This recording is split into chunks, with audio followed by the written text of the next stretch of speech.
यह रही अनुच्छेद 31 पर आधारित एक दिलचस्प भावनात्मक हिंदी कहानी। कहानी का नाम जमीन का अधिकार जब न्याय बोला। पात्र रामू काका 60 वर्षीय किसान, वर्षों से एक जमीन पर खेती कर रहे हैं। सरकारी बाबू लालफीता शाही का प्रतीक। छोटू रामू काका का 10 साल का पोता। सोशल एनिमल का रिपोर्टर, तेज तर्रार युवा, सच्चाई उजागर करने वाला। कहानी शुरू होती है। गांव के एक कोने में रामू काका पिछले 30 सालों से खेती करते आ रहे हैं। वह जमीन उनके दादा के समय से उनकी थी, लेकिन अभी तक उसके कागज सरकारी रिकॉर्ड में अपडेट नहीं हुए थे। एक दिन सरकारी बाबू और ठेकेदार गांव आते हैं।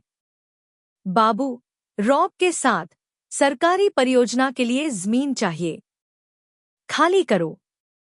रामू काका, पर ये जमीन तो हमारी है साहब, वर्षों से हम यहाँ जी रहे हैं। बाबू हंसते हुए, कागज लाओ वरना बुलडोजर आएगा। छोटू चुपचाप वीडियो बना लेता है और अगले ही दिन उसे भेजता है एक चैनल को। सोशल एनिमल, जो उठाता है आम लोगों की आवाज। सोशल एनिमल रिपोर्टर आता है गांव में। रिपोर्टर सारे सबूत, पुराने टैक्स रसीदें और छोटे किसान की हालत दिखाता है। रिपोर्टर, क्या सरकार बलपूर्वक किसी की जमीन ले सकती है? क्या जनता की आवाज यूं ही दब जाएगी? स्क्रीन पर फ्लैश होता है। अनुच्छेद 31, संपत्ति का अधिकार। किसी भी व्यक्ति की संपत्ति को सरकार केवल उचित मुआवजा देकर ही ले सकती है। अंत में क्या होता है? मीडिया का दबाव बढ़ता है। कलेक्टर खुद आते हैं और मुआवजा तय होता है। रामू काका को नई जमीन और सही मुआवजा मिलता है। छोटू गर्व से कहता है, दादा, सोशल एनिमल ने तो सच में शेर जैसा काम किया।